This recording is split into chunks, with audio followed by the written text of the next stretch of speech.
Hi dear student, मैं जितेंद्र सिंह जेके super academy के online platform पर आप सभी का स्वागत करता हूं।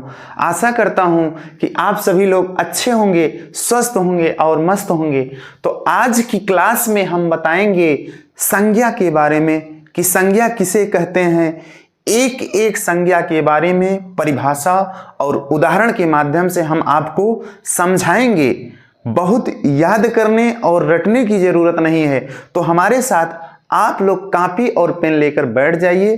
तो आज की क्लास में हम आपको बताएंगे संज्ञा के बारे में। यदि वीडियो अच्छी लगेगी तो एक प्यारा सा लाइक, शेयर, कमेंट और सब्सक्राइब करना ना भूलिएगा। तो क्लास को देर न करते हुए हम बताएंगे आपको संज्ञा के बारे में। तो आइए देखते हैं संज्ञा किसे कहते हैं। परिभाषा के माध्यम से हम सबसे पहले समझेंगे कि संज्ञा किसे कहते हैं। वह शब्द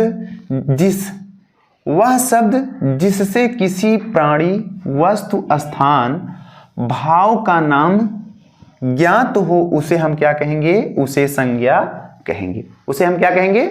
उसे संज्ञा कहेंगे। हम अपनी भाषा में आपको बता रहे हैं कि संज्ञा किसे कहते हैं। मोटा मोटा अपनी भाषा में मैं बता रहा हूं। एक परिभाषा हम अपने भाषा में आपको बताएंगे। जैसे दुनिया में इस धरती पर कोई भी चीज हो, कोई भी वस्तु हो, कोई भी स्थान हो, उसका कुछ न कुछ नाम है। उसका कुछ न कुछ नाम है। फिर से सुनिएगा, इस धरती पर उत्पन्न चीजें, कोई भी चीज हो, कोई भी वस्तु हो, कोई भी जीव हो, कोई भी स्थान हो, उसका कुछ न कुछ नाम है।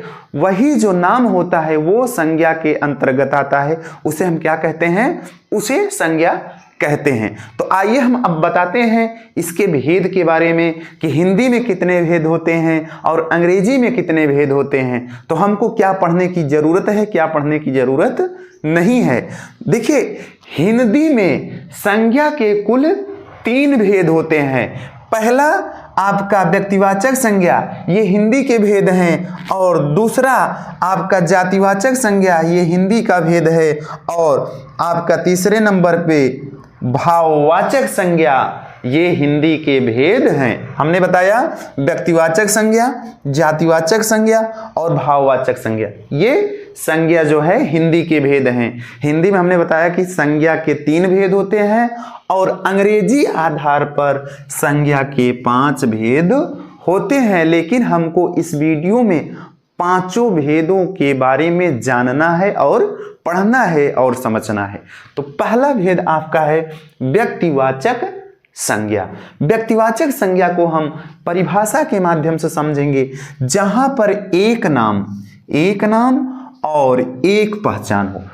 व्यक्तिवाचक संज्ञा, एक नाम एक पहचान, अर्थात हम इसके नाम से ही समझ रहे हैं व्यक्तिवाचक यानी व्यक्तिगत की बात कर रहा है, अपने पर्सनल की बात कर रहा है। जहां पर एक नाम और एक ही पहचान हो, एक नाम से एक की पहचान हो, वहां पर व्यक्तिवाचक संज्ञा हो जाएगा। उदाहरण के माध्यम समझेंगे, जैसे राम, मोहन, भारत, ताजमहल, लाल किला, प्रयागराज आदि। इस तरीके से शब्द जहां पर आते हैं वो आपके व्यक्तिवाचक संज्ञा हो जाएंगे। जैसे राम से सिर्फ एक व्यक्ति का पता चल रहा है। मोहन नाम से भी एक व्यक्ति का पता चल रहा है। और भारत एक देश का नाम है जिससे मात्र एक देश का पता चल रहा है, सारे देश का पता नहीं चल रहा है। और ये ताजमहल एक स्थान है, एक धरोहर है, इससे ताजमहल का पता चल रहा है। इसी तरीके से लाल किला, यहाँ पर लाल किले का पता चल रहा है। और प्रयागराज ये एक जिला है जो उत्तर प्रदेश में मौजूद है, इससे एक जिले का पता चल रहा है, एक स्थान का पता चल रहा है। तो आशा करते हैं यहां तक बात सबके समझ में आ गई होगी। अब हम दूसरे नंबर पे बताएंगे जातिवाचक संज्ञा। जातिवाचक संज्ञा में एक नाम सबकी यानी अनेक पहचान। यहां पर एक नाम एक पहचान, व्यक्तिवाचक संज्ञा में एक नाम एक पहचान, और जातिवाचक संज्ञा में एक नाम सबकी पहचान। हम यहां पर जातिवाचक संज्ञा कहेंगे। यहां पर क्या कहेंगे? जातिवाचक संज्ञा कहेंगे। एक नाम सबकी पहचान, एक नाम सबकी पहचान, एक नाम अनेक पहचान, जातिवाचक संज्ञा। उदाहरण के माध्यम समझेंगे, जैसे अध्यापक।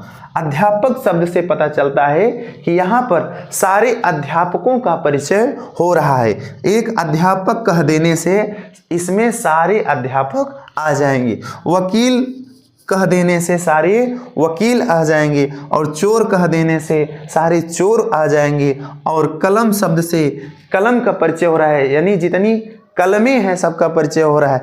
नदी कहने से सारी नदियों का, जितनी नदियों का उद्गम है, जितने नदियाँ का बहाव है, जितनी नदियाँ बहती हैं, उनका परिचय हो रहा है। और पर्वत कहने से सारे पर्वतों का बोध हो रहा है। और लड़का कहने से सारे लड़कों का, और लड़कियों कहने से सारे लड़कियों का, यानी सारी लड़कियों का बोध रहा है। नदी की बात करें, अगर नदी की बात करेंगे, यहाँ पर हम नदी का नाम यदि गंगा, यमुना, सरस्वती ले लेंगे तो ये जातिवाचक संज्ञा न होकर आपका व्यक्तिवाचक संज्ञा में हो जाएगा। इसी तरीके से पर्वत को हम पर्वत ना कहकर हिमालय या एवरेस्ट या सागरमाथा कह देंगे तो यहाँ पर आपका व्यक्तिवाचक संज्ञा हो जाएगी। यहाँ तक बात सबके समझ में आ गई होगी। अब हम बताएंगे द्रव्यवाचक संज्ञा के बारे में कि द्रव्यवाचक संज्ञा होता क्या है, कहते किसे हैं। जहाँ पर तीनों अवस्था ठोस, द्रव एवं गैस, जहाँ पर तीनों अवस्था ठोस, द्रव एवं गैस का बोध हो, वहां पर क्या हो जाएगा, वहां पर आपका द्रव्यवाचक संज्ञा हो जाएगा। जैसे सोना, चांदी, ये क्या है, ये ठोस है। पानी, घी द्रव है।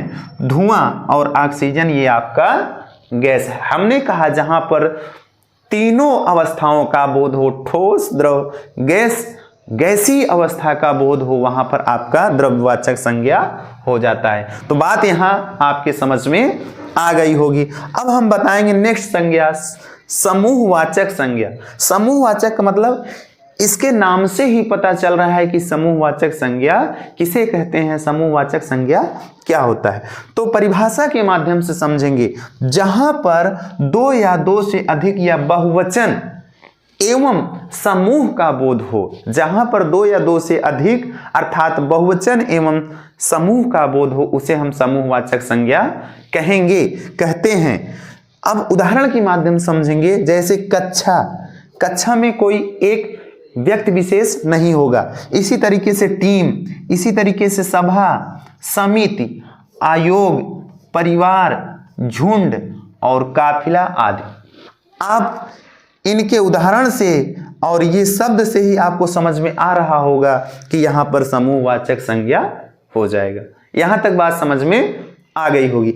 अब हम लास्ट में बताएंगे, अंतिम में बताएंगे भाववाचक संज्ञा के बारे में। भाववाचक परिभाषा के माध्यम समझेंगे, जहां पर मन की भावना, गुण एवं दशा का बोध हो। मन में जो भावनाएं उत्पन्न हो, जो परिवर्तन उत्पन्न हो और जो आपके गुण हो एवं दशा हो, वो किसके अंतर्गत आएंगे, वो भाववाचक संज्ञा के अंतर्गत आएंगे। उदाहरण के माध्यम समझेंगे, जैसे क्रोध, ये कहीं पाया नहीं जाता, ये मनुष्य के, ये हमारे और आपके हृदय में होता है, ये हमारे अंदर होता है। इसी तरीके से ये भावना जो है मनुष्य के भीतर होती है। और चोरी ये मनुष्य का एक गुण होता है। इसी तरीके से बेईमानी, ईमानदारी ये मनुष्य का गुण होता है। और ये जो दुखी और ये क्या कहते हैं, ये मनुष्य की एक दशा होती है। तो इसे हम क्या कहेंगे, इसे भाववाचक संज्ञा कहेंगे। तो आशा करते हैं यहाँ तक बात सबके समझ में आई होगी और हमारी पूरी वीडियो सबके समझ में आई होगी। यदि वीडियो अच्छी लगी तो एक प्यारा सा लाइक, शेयर, कमेंट और सब्सक्राइब करना न भूलिएगा। इसी तरीके से आपके बीच में हम लगातार वीडियो लेकर आते रहेंगे। फिर मिलेंगे हम नेक्स्ट वीडियो के साथ। तब तक के लिए जय हिंद, नमस्कार।